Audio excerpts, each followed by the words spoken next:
algo que me gustó mucho, un par de participaciones tuyas, fueron dos cosas: tu sencillez y tu amor por la ciencia, ¿no? Cuando hablabas de tu trabajo con la gente del Reino Unido para la vacuna de Pfizer, y algo también que me gustó todavía más, suele suceder en los noticiarios de pronto a invitados, investigadores, investigadoras, académicos y académicas, cómo de pronto quieren meter necesariamente la parte política. Y a mí me encantaba cómo tú regresabas a la academia, regresabas a la ciencia, ¿no? Regresabas como no dejarte envolver por eso. Y bueno, quiero decirte que ya a estas alturas eres motivo de inspiración para las jóvenes aquí de la reciente creada Escuela Nacional de Ciencias de la Tierra. Así que para aprovechar el tiempo, simplemente me voy a permitir dar algunos datos de la doctora Mayra Pérez. Mayra, yo le pregunté a Andrea que si te podía hablar de tú, entonces una disculpa, ya te estoy hablando de tú. Y bueno, pues la doctora Sonia Mayra Pérez Tapia es profesora investigadora titular en el Departamento de Inmunología de la Escuela Nacional de Ciencias Biológicas del Instituto Politécnico Nacional y profesora de Inmunología de la Facultad de Química de la UNAM. Es química farmacéutica bióloga por la Facultad de Química de la UNAM, con maestría y doctorado en Ciencias de Inmunología en la Escuela Nacional de Ciencias Biológicas.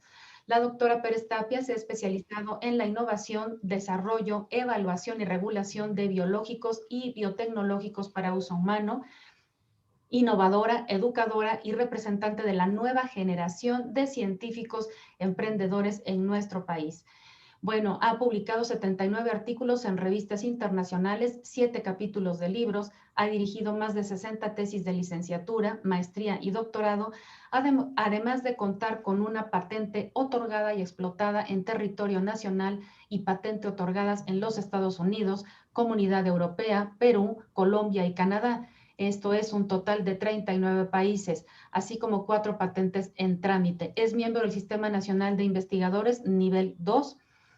Inició su carrera como coordinadora del proyecto Factor de Transferencia, justamente en la Escuela Nacional de Ciencias Biológicas del Politécnico desde 2010, y ha sido responsable de su crecimiento y transformación en la UDIMED, esto es, la Unidad de Desarrollo en Innovación Médica y Biotecnológica, misma de la que ahora es su directora ejecutiva, teniendo a su cargo un equipo multidisciplinario de científicos, médicos, especialistas, tecnólogos y estudiantes de todos los niveles, la doctora Pérez Tapia es la encargada de dirigir también la Unidad de Desarrollo e Investigación en Bioprocesos, la UBIDI, la cual es el Centro Medular de la Investigación e Innovación Tecnológica.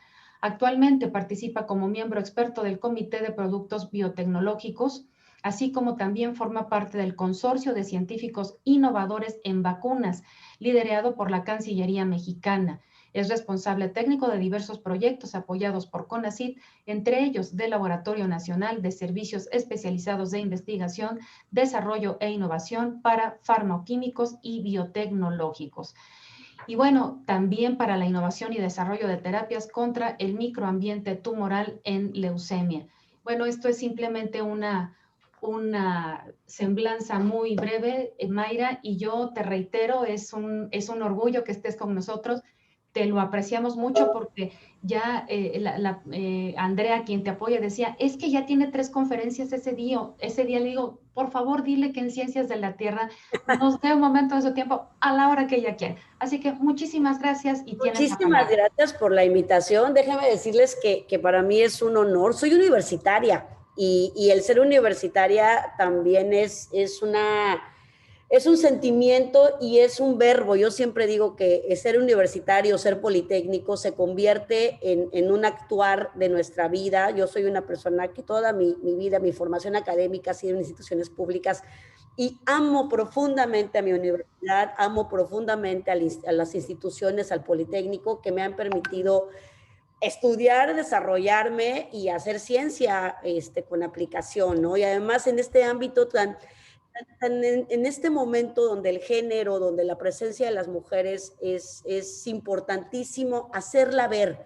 No significa que antes no haya sido importante, sino hacernos ver, hacernos notar en cómo podemos impactar. Para mí es importante y además es importante difundir a las nuevas generaciones, llegar a mi casa, llegar a la universidad, en el Politécnico y hablar de esto. Y yo celebro mucho que a pesar de que el 8 de marzo sea un día que la efeméride nos obliga a replantear el papel de la mujer de una manera pues no agradable, porque hoy hace varios años fallecieron muchas mujeres en búsqueda de sus libertades y de sus derechos. Yo creo que es un buen momento para reflexionar, todos los días reflexionarnos y detenernos de cuál es el papel que tenemos que jugar como, de una manera mucho más activa en la sociedad como mujeres y hacerlo ver, hacerlo notar al menos un día de la importancia que nosotros representamos. Agradezco muchísimo la invitación y pues bueno, yo quería hacer esto de una manera dinámica, de una manera mucho más las presentaciones, hombre, he dado muchísimas presentaciones en los últimos meses, pero yo creo que a veces es importante platicar, conversar cómo empezó mi actividad científica como mujer, a lo que yo me tuve que enfrentar. Yo soy una persona de provincia, de aquellas que hacía colas inmensas de miles de personas en la calle del Imán para sacar la ficha para poder acceder a la universidad. Yo soy de esas que me paré muy temprano, para poder sacar mi ficha para hacer mi examen de admisión. Y lo logré, pues evidentemente con tenacidad, con mucho estudio, y salí de mi ciudad natal muy joven y llegué a la gran ciudad de 17 años. A los 17 años ya estaba yo en Facultad de Química, estando del día completo totalmente en mis cuidas en la actividad. Y creo que en una facultad donde estábamos rodeados por pues la Facultad de Ingeniería, la Facultad de Química, Medicina, Biomédicas, y era grato ver cómo la población, pues mayoritariamente era una población de mujeres. Mis compañeras, en ciertas carreras había más mujeres. Hoy cada vez estamos viendo una mayor participación de hombres y mujeres al mismo nivel. Y después de ahí empezamos, pues terminé la carrera en el 97 y empecé la maestría y el doctorado prácticamente de inmediato en el instituto, en el área de inmunología. Y desde hace 10 años me he dedicado básicamente al desarrollo de productos biotecnológicos, al impulso de la regulación, de la parte regulatoria a nivel nacional, en el área de biotecnológicos, y últimamente de manera muy activa con la pandemia, pues desde que se suscitó, ya tiene un año el problema, pues articulando, organizando, implementando, desarrollando protocolos, productos, proyectos, apoyando a mis colegas en lo que traen varias vacunas, en el desarrollo de vacunas. Y yo creo que ahí es donde creo que hago llamar la atención del papel de las mujeres en nuestro país, las principales biotecnólogas, los líderes importantes que están empujando en conjunto, son liderados por mujeres a nivel nacional. Hay varias vacunas desarrollándose a nivel nacional con prototipos 100% mexicanos, en donde las mujeres tienen una figura preponderante en el impulso, en la colaboración, en la coordinación de esos desarrollos vacunales y pues sobre todo de la articulación de grupos exitosos de trabajo. Si algo creo que tenemos como una habilidad las mujeres es el don de la comunicación, y ese don se hace patente sobre todo cuando hay que coordinar grupos de trabajo o muchas personas al mismo tiempo para alcanzar un fin. Entonces, dicho todo esto, estoy abierta a lo que ustedes quisieran que yo les comentara de una manera mucho más interactiva, y pues bueno, tú dime, Montserrat, cómo quisieras que hiciéramos esto. Claro que sí, Mayra, te agradezco la apertura. Pues mira, a reserva de que seguramente empezarán a darse comentarios en el chat, están interesadas en tu experiencia como investigadora, lo que te ha significado ser investigadora ahora, en el momento actual, y un poco, bueno, algunos aspectos motivacionales de por qué es importante que las mujeres se formen como científicas si así lo desean, y también es un tema de interés tu participación en la vacuna para la COVID-19. Si no mal recuerdo, estabas con el equipo de Pfizer en el Reino Unido, y cómo ha habido una participación importante a través de la unidad que tú diriges del Instituto Politécnico Nacional. Sí, mira, en el primer tema, fíjate que la participación en el momento, sobre todo en el momento nacional, el momento que vivimos a nivel local, nacional, federal, si me permites, el papel de los científicos en los últimos 12 meses, primero creo que ha sido mucho más evidente. Creo que la sociedad ante esta situación de pandemia, una de las cosas que sin duda vamos a tener en el antes de la pandemia y en el después de la pandemia es cómo visualizamos el papel de nuestros científicos, ¿no? ¿En dónde están nuestros científicos? ¿Qué hacen nuestros científicos? Porque definitivamente es el papel científico el que ha permitido que en menos de 18 meses después de que apareciera el virus ya tengamos vacunas. Si no hubiese un trabajo articulado, esto no hubiera sido posible. Entonces, ¿cuál es el momento actual? Tenemos una situación de una crisis pandémica a nivel mundial, tenemos una situación en nuestro país de darle impulso a proyectos nacionales, de darle impulso de hacernos visibles hacia nuestra sociedad y decir, hey, nosotros sí que también podemos y sí que también debemos hacer vacunas, hacer insumos. Fíjate, Montserrat, y a todos los que nos escuchan, una de las cosas que sucedió al inicio de la pandemia, y creo que fue confirmada meses después, es que México no produce insumos para diagnóstico, no produce sus propias vacunas, no producíamos dispositivos médicos, oxímetros, hisopos, estas cosas que ya son parte de nuestra vida diaria. No teníamos una infraestructura capaz de abastecer a nuestra propia sociedad. Entonces, rápidamente buscamos la manera de empezar a generarla o de ponerla evidente de que sí podíamos hacerlo. Entonces, se empezaron a desarrollar grupos para establecer protocolos clínicos, para establecer desarrollo de dispositivos, hisopos, pruebas diagnósticas de PCR, pruebas serológicas de IgGs y, por supuesto, desarrollar vacunas, ¿no? Entonces, en esa primera etapa, ese es yo creo que es un papel relevante. Algunos de nosotros, algunos colegas, no hemos dejado de trabajar por la implicación que tenemos de dar resultados, de hacer diagnósticos, de estar al día. Otros colegas, por las propias restricciones de la pandemia, han tenido que resguardarse, pero sin embargo, siguen trabajando de manera muy activa, porque pues evidentemente tienen que entregar resultados y se dedican a la capacitación, a la lectura, a generar revisiones, a dar una serie mantener la actividad académica hasta donde se puede. Sin embargo, aún los que estamos en el laboratorio, en conjunto con los que están en casa, se han articulado esfuerzos para poder colaborar de una manera permanente. Entonces, ese yo creo que ha sido una parte importante. Ustedes, además, las redes sociales, Montserrat, hoy en México tenemos tuiteros científicos, hay miles de personas que siguen en Twitter a personajes de ciencia.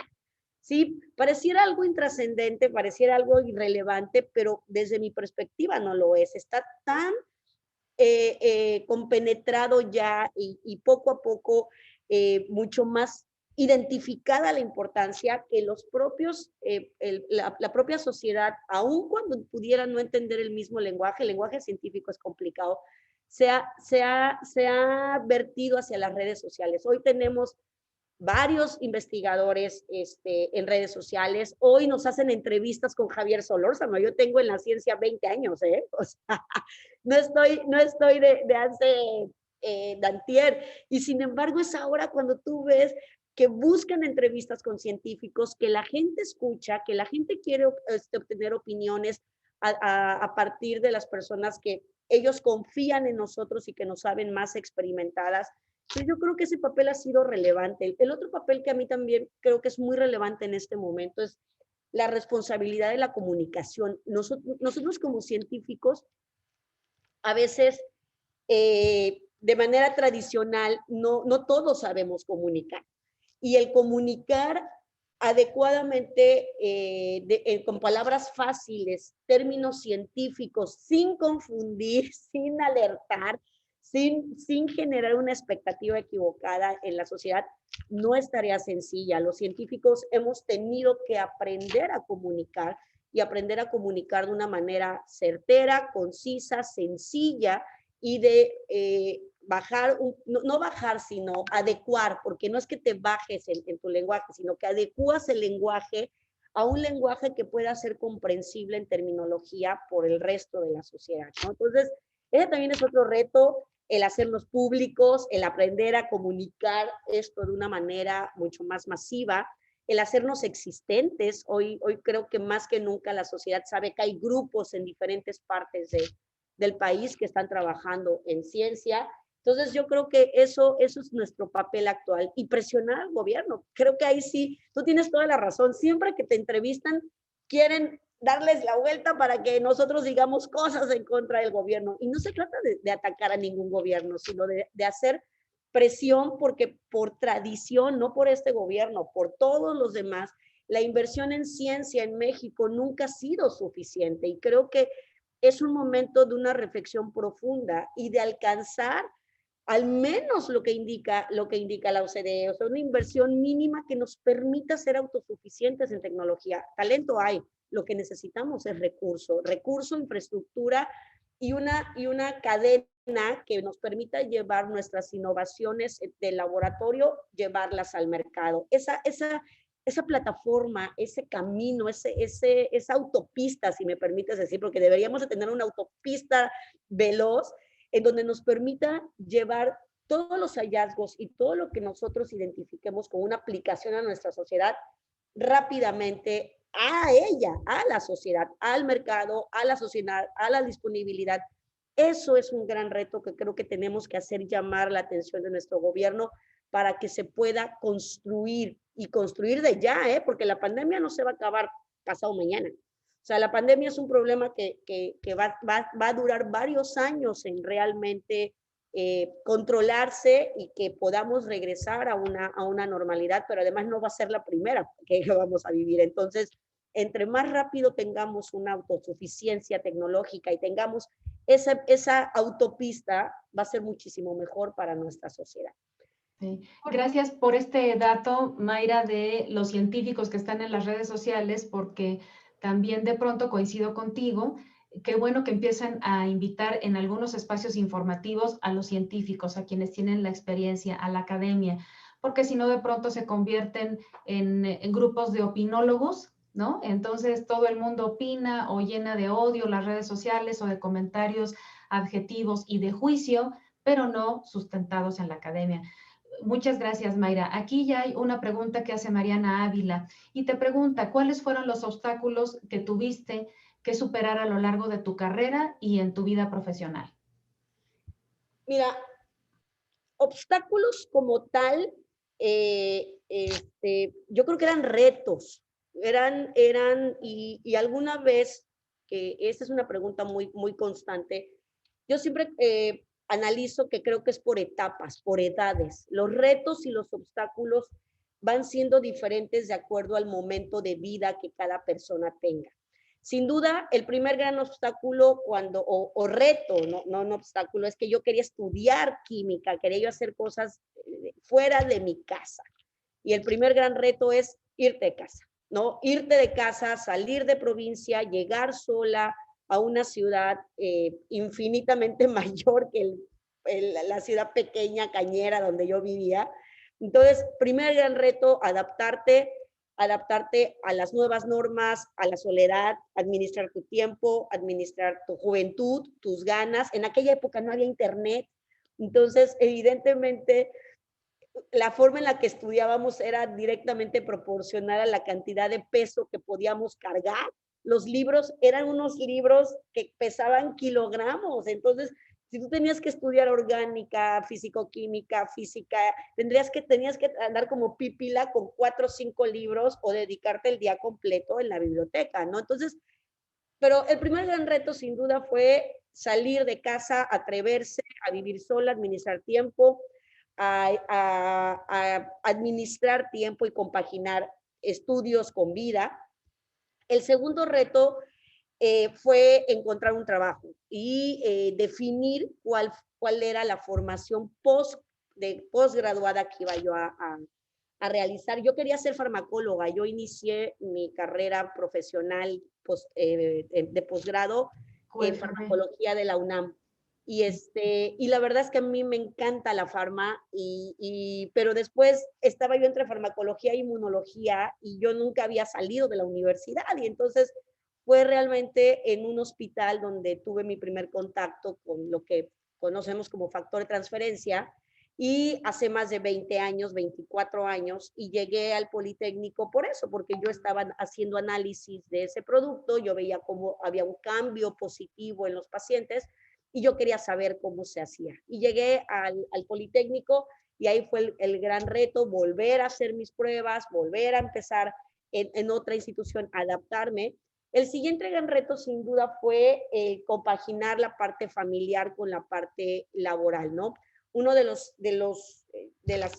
yo por convicción siempre quise formar una familia, siempre tengo hijos, y el compaginar la parte laboral con la parte personal y la parte formacional fue complicado, sobre todo porque para las que estamos estudiando o las que estábamos estudiando maestría y doctorado no hay guarderías. Entonces el reto era buscar a alguien que te ayudara con los bebés mientras tú seguías estudiando. Y yo les puedo contar que inclusive para trabajar, como yo soy de provincia, pues realmente no tenía quien me ayudara con los cuidados de los bebés. Con los bebés no teníamos servicio de guardería. Y hasta que ya tuve yo una plaza, es que pude acceder a un servicio de guardería. Ese fue un reto, en poder compaginar la parte laboral con la parte de crianza. Ha sido un reto y yo creo que es algo que nos debemos como sociedad a todos los niveles todavía. Hay muchas mujeres que tenemos, que se encuentran estudiando o los cuidados primarios es necesario que los tengamos que dar. Y pues bueno, ese fue el reto. El siguiente reto fue el financiamiento, aprender a buscar financiamiento de ciencia, aprender, identificar que para ser líder de proyectos, para poder tener que tus invenciones puedan llegar al mercado, hay que tener dinero, hay que tener recursos. Entonces, identifiqué, creo yo, y afortunadamente de manera temprana, que tenía yo que adquirir otras habilidades, además de la ciencia. Ya para ese entonces, pues yo amo estar en el laboratorio. El laboratorio para mí es un área de reflexión, es un área de trabajo, es un área donde no hay tiempo, es atemporal. Yo entraba al laboratorio y ya no me daba cuenta en qué momento era ni qué hora era. Uno pierde un poco la percepción del tiempo hasta que el cuerpo te reclama, ¿no? Tienes hambre o tienes sueño o algo pasa. Pero para mí el laboratorio era algo que me permitía una abstracción completa, ¿no? Entonces, y te obliga a una abstracción, porque si no estás abstracta se te echa a perder el ensayo y armas un show, ¿no? Pero sí creo que, y no lo creo, lo ejecuté, lo identifiqué, necesitaba yo adquirir otras habilidades y me empecé a preparar a nivel administrativo, financiero, manejo de proyectos, lo que en inglés se llama como soft skills, liderazgo, manejo personal, trabajo en equipo, trabajo en comunicación. equipo, porque tuve la gran fortuna de que me hicieran responsable del proyecto, de llegar de manera completa del proyecto Transferón, del factor de transferencia, y tenía yo que aprender muchas cosas, regulación sanitaria, tomé un diplomado en innovación, he tomado diplomado en financieros, en cosas administrativas que sin duda me han permitido complementar la parte técnico-científica para el desarrollo de proyectos. La principal manera de fondear es vendiendo tu idea y creo que pues nosotros en México tenemos una excelente academia, tenemos muy buenos planes de formación de en posgrados, en maestría y doctorado, pero no les enseñamos soft skills a los alumnos. Entonces, generamos científicos, creo yo, un poco irreales, si me permiten la palabra, porque pues realmente estamos muy acostumbrados de acuerdo a la forma en que se fondea en México, de que el dinero nos los da el gobierno, a escribir proyectos, pero la realidad es que en la mayoría de fuera del país, en la mayoría del mundo se fondea de acuerdo, cada investigador va fondeando de acuerdo a la madurez de su proyecto y tiene que hacer pichajes, se crean empresas, hay otro tipo de ecosistemas y para eso hay que saber administración, hay que saber de picheo, hay que saber de plantear estrategias, de modelo de negocios o tener la apertura para formar alianzas con alguien que sí lo sepa. En Europa, en Estados Unidos, hay carreras de business enfocados en biotecnología o enfocados en ciencias. Y son esos complementaridades donde está el científico con la idea de su laboratorio, más está el científico que a veces sigue en carreras de business, de negocios, o alguien de negocios que se acerca mucho a un científico y se complementan para empezar a buscar fondeos. Ese fue el segundo reto, buscar fondos. Buscar fondos, aprender a buscar fondos, aprender a generar recursos y buscar una manera de autosustentar la propia investigación. Claro. Y el siguiente reto, yo creo ahorita, por eso digo que los retos van por etapas, es ahora que ya tienes eso, ¿cómo impactas en positivo hacia afuera? ¿Cómo replicas ese modelo? ¿Cómo compartes el modelo para permitir que otras universidades, que otros grupos crezcan igual que tú? ¿Cómo les dices, cómo sensibilizas al gobierno y a las instituciones de acortar esas curvas de aprendizaje para que haya más grupos que se autosustenten en su manera de sobrevivir? Yo tengo un grupo de más de 187 personas. De esas 187 personas, somos 3 personas trabajadoras en el Politécnico, que tenemos, digamos que yo recibo mi salario del instituto y el resto son trabajadores por honorarios, por servicios profesionales. Para nosotros poder mantener esa nómina, ese grupo de personas, tenemos que generar recursos. Si no generamos recursos, no tenemos la manera de poderlos contratar. Es una empresa, ¿sí? Entonces, realmente buscar eso es necesario replicarlo en otros modelos, sacarlos de las universidades o de las instituciones, porque es la manera de dar trabajo tanto a maestros como a doctores en ciencias. Esos fueron mis retos. Qué bueno, muy completo. Mayra, tenemos un par de preguntas más. Yo quisiera retomar un punto. Recuerdo muy bien que en una de las entrevistas, cuando en el Reino Unido salió la primera mutación de COVID-19, aquí empezó como, ya sabes, las noticias y el escándalo, y es más mortal y nos vamos a morir más rápido y qué barbaridad, ¿no? Entonces, a mí me gusta mucho escucharte en esta parte de reconocer la importancia, en efecto, de las soft skills o las habilidades suaves, como saber comunicar, como saber escuchar, como trabajar en equipo, porque pudiera parecer que antes, en la formación de los investigadores, asignaturas relacionadas con este tipo podían parecer como fuera de lugar o materias de relleno, ¿no? Más matemáticas, más física, más química, más a lo que vamos. Y hoy con esto que tú compartes, me parece importante destacar esta parte. ¿Cómo fue? Y bueno, regresando a la entrevista, tú dijiste, a ver, no, nadie puede asegurar ni que nos vamos a morir más rápido, ni que es más mortal. Todo parece indicar que se puede contagiar más fácilmente, pero no necesariamente que sea más mortal. Y esto tú lo planteabas en función de tu colaboración y de tu comunicación constante, en este caso con gente del Reino Unido. ¿Cuál ha sido la aportación puntual del Instituto Politécnico Nacional a través de la unidad que tú diriges o este trabajo colaborativo? ¿Y qué ha aportado México de alguna manera en este trabajo multidisciplinario y multinacional?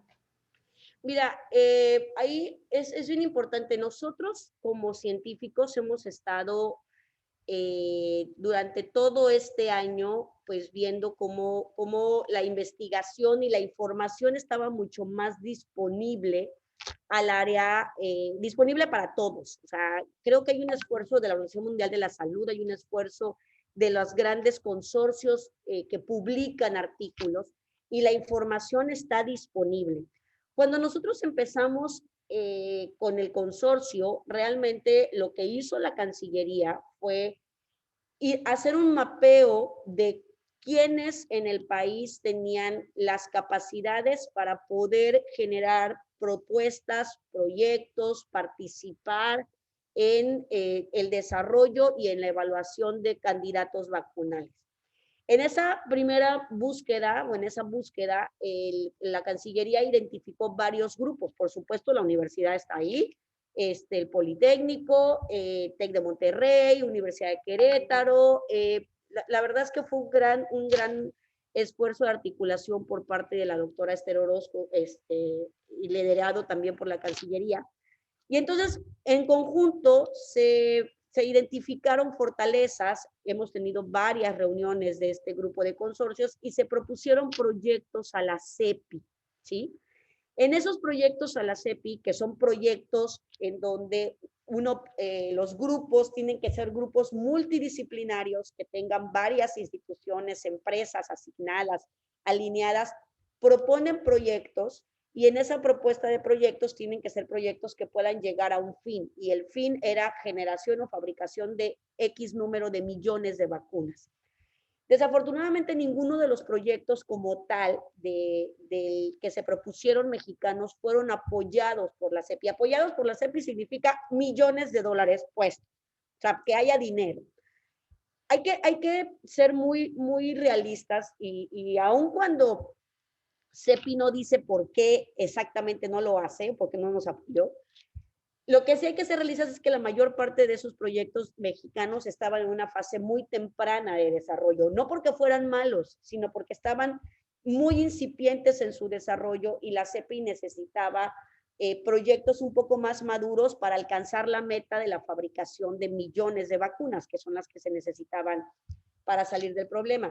Sin embargo, los grupos se mantuvieron trabajando y esos grupos ha permitido que ahorita, pues la semana pasada se dio la noticia, CEPI afortunadamente aprobó uno de los laboratorios, un laboratorio en conjunto, veterinaria, Facultad de Química, IBT, para que sea uno de los laboratorios centralizados de todo el mundo en CEPI, de la organización, para hacer el análisis de anticuerpos que se generen como consecuencia de diferentes vacunas, ¿no? Pero eso es muy bueno porque al menos CEPI reconoce la competencia técnica de la institución, de la UNAM, y entonces le da ese reconocimiento como laboratorio de CEPI, ¿no? En el caso de nosotros, los grupos que están desarrollando los diferentes prototipos vacunales, yo estoy participando de manera muy activa en un prototipo vacunal su plataforma es una plataforma de DNA. Sí, es una plataforma de DNA, es un nanoplásmido, en donde es un grupo liderado por una fundación y un instituto que se llama Instituto Wolf Stefano, que está en el norte del país, la Universidad de Baja California, y un grupo de científicos, emprendedores que generan jóvenes, mucho más jóvenes que yo, pero ellos sacaron ahora sí que la idea, y yo los estoy acompañando en toda la parte preclínica y regulatoria. Entonces, que eso es nuestro fuerte en el instituto. En el instituto, lo que nosotros tenemos, esto que ustedes ven aquí, es una pintura de Siqueiros que se encuentra exactamente abajo de nuestra unidad. Y ahí lo que tenemos es una unidad preclínica, donde nosotros básicamente hacemos desarrollo de modelos, anticuerpos y una serie de análisis que permiten identificar, hacer un paso de la parte preclínica a los estudios de fase. Entonces, nosotros estamos colaborando con este proyecto, estamos colaborando también con otros proyectos de vacunas, tanto con los de la UNAM como con la Universidad de Querétaro, y estamos tratando de hacer un soporte en las diferentes áreas de experiencia de cada uno. Específicamente con Pfizer, nosotros no tenemos una relación, no participamos, en México no se participó en ninguno de los ensayos de fases. Sí que estamos participando en otros ensayos. TEC está participando con CureVac, se ha participado con otros protocolos clínicos, pero en fases ya más tardías del desarrollo. Muchas gracias, Mayra. Tenemos un par de preguntas más. Aquí Omar dice, yo tengo una pregunta. Siendo este el Día Internacional de la Mujer, ¿alguna vez la hicieron menos por ser mujer? No que yo me haya dado cuenta, no de manera explícita, que yo haya sido consciente de eso. Sí que me he enfrentado a un mundo primordialmente masculino, ¿sí? Institucionalmente, bueno, el Politécnico y los grandes puestos es un mundo primordialmente masculino, ¿no? De hecho, hemos tenido solamente una directora general mujer, ¿no? Pero no que me haya yo dado cuenta, sí que he recibido un trato, hubiese yo preferido un trato mucho más equitativo con respecto a la crianza, con respecto a actividades que por ser mujer uno no puede soslayar.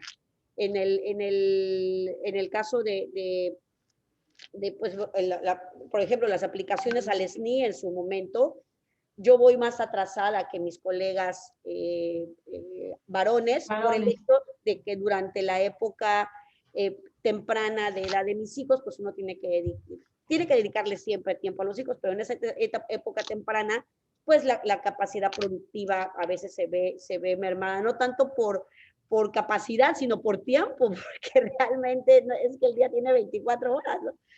Pero nunca he sentido yo una discriminación por ser mujer. Sí que yo creo que el área científica es una de las áreas en donde el trabajo se demuestra independientemente del género. Y digo independientemente del género porque las publicaciones, el generar proyectos, el meter proyectos a evaluación de terceros, a veces los nombres te confunden y puedes pensar que es una mujer cuando en realidad es un hombre o viceversa. Entonces es bastante objetiva la evaluación y son áreas que nos permiten, creo yo, un desarrollo mucho más equitativo. Sin duda, las diferencias que hay tienen que ver con otros derechos que deberían de estar ya plasmados en cualquier ambiente laboral, ¿no? Que es los cuidados, la dedicación del tiempo, el complementar la crianza, no complementar, sino participar de manera equitativa en la crianza, tanto padres como madres, y eso social y culturalmente, pues afortunadamente ha ido cambiando en nuestro país. Todavía falta mucho. Yo soy de esas generaciones en las que tuve la oportunidad de contar con un padre, pues un padre moderno, vamos a decirlo así, y es 50-50, ¿no?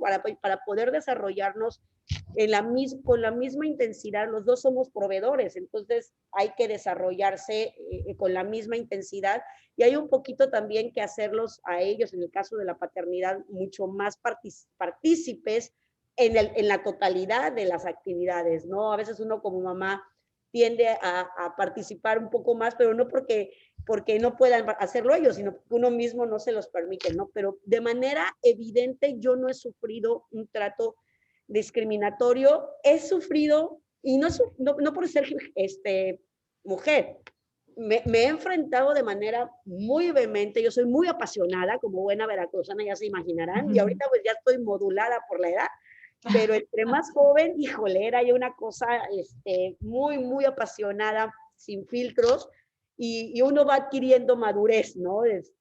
Y experiencias, pero sí me he enfrentado a pleitos, a conversaciones difíciles, a encuentros muy complicados con hombres, pero también con mujeres, ¿eh? O sea, eso es indistinto, y sí que he tenido confrontaciones, pero independientes del género, tanto con hombres como mujeres, pero alguna discriminación por mi género, nunca, yo no la he sentido así.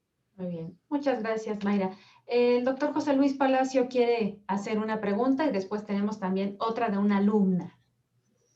Bueno, muchas gracias, Mayra, por la por compartir estas experiencias. Como ya nos conocemos hace 40 minutos, pues ya nos hablamos de tú, ¿no? Si me lo permite. Bueno, yo quisiera, en el contexto este del COVID y en el cual también tú estás trabajando, siempre cuando hay una coyuntura de desastre, siempre se acuden a ciertas instancias. Por ejemplo, cuando hay un sismo, y perdón por jalar el tema a las ciencias de la Tierra, ¿no? Cuando hay un sismo, el Servicio Sismológico Nacional se satura de solicitudes y siempre hay científicos y científicas que salen a dar la cara en estos temas. De hecho, el Servicio Sismológico Nacional que está en la UNAM, la jefa del departamento es una mujer, la doctora Xoli Pérez. Y estos eventos a lo mejor son puntuales en tiempo y en espacio. Es decir, hay un sismo, entonces se crea una contingencia, hay labores de mitigación, pero en un espacio muy pequeño, normalmente y afortunadamente, y en el tiempo también el tema suele pasar, digamos, suele ser atendido. No en el caso de una coyuntura como la actual, como el COVID, que desde el punto de vista espacial, pues está abarcando a todo el mundo, por eso es una pandemia, y también está abarcando un periodo de tiempo muy extenso. Tal vez en nuestra generación, todos los que estamos vivos, no habíamos vivido un desastre tan grande o una contingencia tan grande como la que estamos viviendo hoy en día. Y también surgen personas, surgen mujeres que han sido líderes en opiniones. No sé, Lorian Jiménez Fibi, por ejemplo, es una voz, a mí en lo personal es una persona a la que admiro mucho por todo el activismo que ha mostrado al respecto de las vacunas, su aplicación y todo lo demás. Pero lo que me lleva a más de esta reflexión es a preguntarte, en México, y lo has comentado tú, en México tenemos una capacidad científica instalada que yo pienso que es de carácter mundial, de nivel mundial. Hace más de 20 años o casi 20 años yo recuerdo haber estado en una reunión en donde se hablaba de que debía de haber más inversión en ciencia en México, que es algo que tú tocaste también, y se hablaba del 1% del Producto Interno Bruto que había que aplicarle a la ciencia. Al final de cuentas, este 1% nunca se logró, y no solo no se logró, sino que hasta en algunos periodos disminuyó. No es un problema del gobierno actual, es un problema de los gobiernos de hace muchos años. Pero en México existe esta capacidad de generar vacunas. Hemos visto también, por ejemplo, en días anteriores, que la Universidad Autónoma de Querétaro también estaba desarrollando una vacuna. No sé en qué etapa vaya esto, no soy un experto ni mucho menos en esto, pero lo que yo te quisiera preguntar es, ¿esta capacidad que tiene México es capaz de desarrollar vacunas? ¿Qué limitaciones hay? Tu papel con Pfizer, que es una de las vacunas de las cuales nosotros hemos tenido las primeras noticias de esta, ¿cuál ha sido tu experiencia en el sentido del desarrollo de vacunas y en esta experiencia específica con Pfizer, el papel que tú has jugado y el papel que otras mujeres han jugado, si nos podrías comentar algo al respecto? Sí, mira, te puedo comentar muchas cosas al respecto. Hago la aclaración, yo no trabajé en ningún tema con Pfizer, ¿sí? Yo creo que ahí hay a lo mejor alguna situación de confusión, pero nosotros trabajamos con una vacuna de DNA. Yo creo que por ahí hubo alguna confusión, pero bueno, eso no es relevante. Lo relevante es lo siguiente. Mira, yo sí creo, José Luis, y muchas gracias por traerlo a la mesa, y no solamente creo, hay evidencia. Nosotros en México tenemos una masa crítica de científicos. Sí podemos desarrollar vacunas, ¿sí? Tenemos una masa crítica de tecnólogos, tenemos infraestructura en biotecnología, hay empresas que se dedican a la área de biotecnología. Hay la regulación sanitaria de nuestro país, si bien ha estado un poco, se está modernizando y ha habido algunos cambios en la COFEPRIS, también la COFEPRIS fue una agencia pues avalada por instancias internacionales por muchos años. Creo que también contamos con esa fortaleza. Ahora, para desarrollar una vacuna se requiere ciencia básica, se requiere fabricantes, se requiere una instancia regulatoria muy capaz, se requiere gobierno, se requiere inversión y se requiere la participación de todos de manera articulada. Creo que de manera constante se minimiza el proceso de desarrollo de una vacuna. Una vacuna no se puede desarrollar, no puede saltar del laboratorio al paciente. O sea, este camino del laboratorio al usuario, a las personas, es un camino que, aunque pareciera corto, requiere de multidisciplinas. O sea, pasar del ensayo de laboratorio a una fase preclínica se requiere de veterinarios, farmacólogos, biólogos, bioquímicos y de instancias que hagan estudios bajo buenas prácticas clínicas o bajo buenas prácticas de laboratorio o bajo buenas prácticas, o sea, bajo un sistema de gestión. Entonces, saltar del laboratorio aquí se requiere subir el nivel en cómo se ejecutan los ensayos. Pasar del preclínico al fase 1 se requiere de una infraestructura clínica y de competencias en farmacología y en ejecutar ensayos de fase 1, de fase 2 y de fase 3. El pensar que nosotros como investigadores de una institución vamos a ser capaces de llevar de manera completa el desarrollo de una vacuna, eso es lo que yo creo desde mi perspectiva que está mal. ¿Sí? Las instituciones generan el conocimiento, los investigadores pueden acompañar con su formación técnica y científica el desarrollo, pero son otros elementos, compañías farmacéuticas, expertos en generación de dossier, expertos, CROs, son otras instancias articuladas que son las que realmente llevan a cabo la transferencia de este conocimiento en un producto farmacéutico. Un producto farmacéutico tiene que desarrollarse para producción, se tiene que desarrollar en formulación, se tienen que hacer pruebas de estabilidad, se tiene que demostrar que la fabricación está validada, que está regulada. Entonces, todo eso son actividades ya no inherentes a la ciencia básica, si se generan anticuerpos o no, son paralelas al desarrollo de la vacuna. Entonces, creo,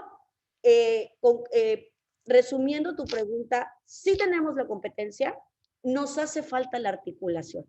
Sí, creo que nos hace falta articular de una manera más eficiente, nos hace falta que las grandes instituciones tengan realmente plataformas de salida eficiente a sus desarrollos, transferencia de tecnología, colaboración de la industria privada, otras áreas donde se puedan desarrollar, no necesariamente en las instalaciones universitarias o del Politécnico, porque nosotros estamos sujetos a otras actividades. Por ejemplo, si hay una restricción de entrar a trabajar, pues bueno, ya no se puede trabajar porque hay que seguir la restricción, pero en una planta donde la actividad es esencial, pues a lo mejor se pueden hacer diferentes flujos de trabajo. Entonces, yo sí creo que se necesita una articulación, yo sí creo que se necesita cambiar un poco, cambiar la participación de la inversión privada en ciencia en nuestro país.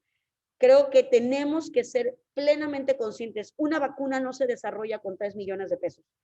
Los apoyos que nosotros recibimos para generar vacunas son apoyos 3, 5 millones de pesos, apenas irán para pequeños metas del desarrollo básico. Una vacuna se desarrolla con cientos, inclusive con miles de millones de pesos.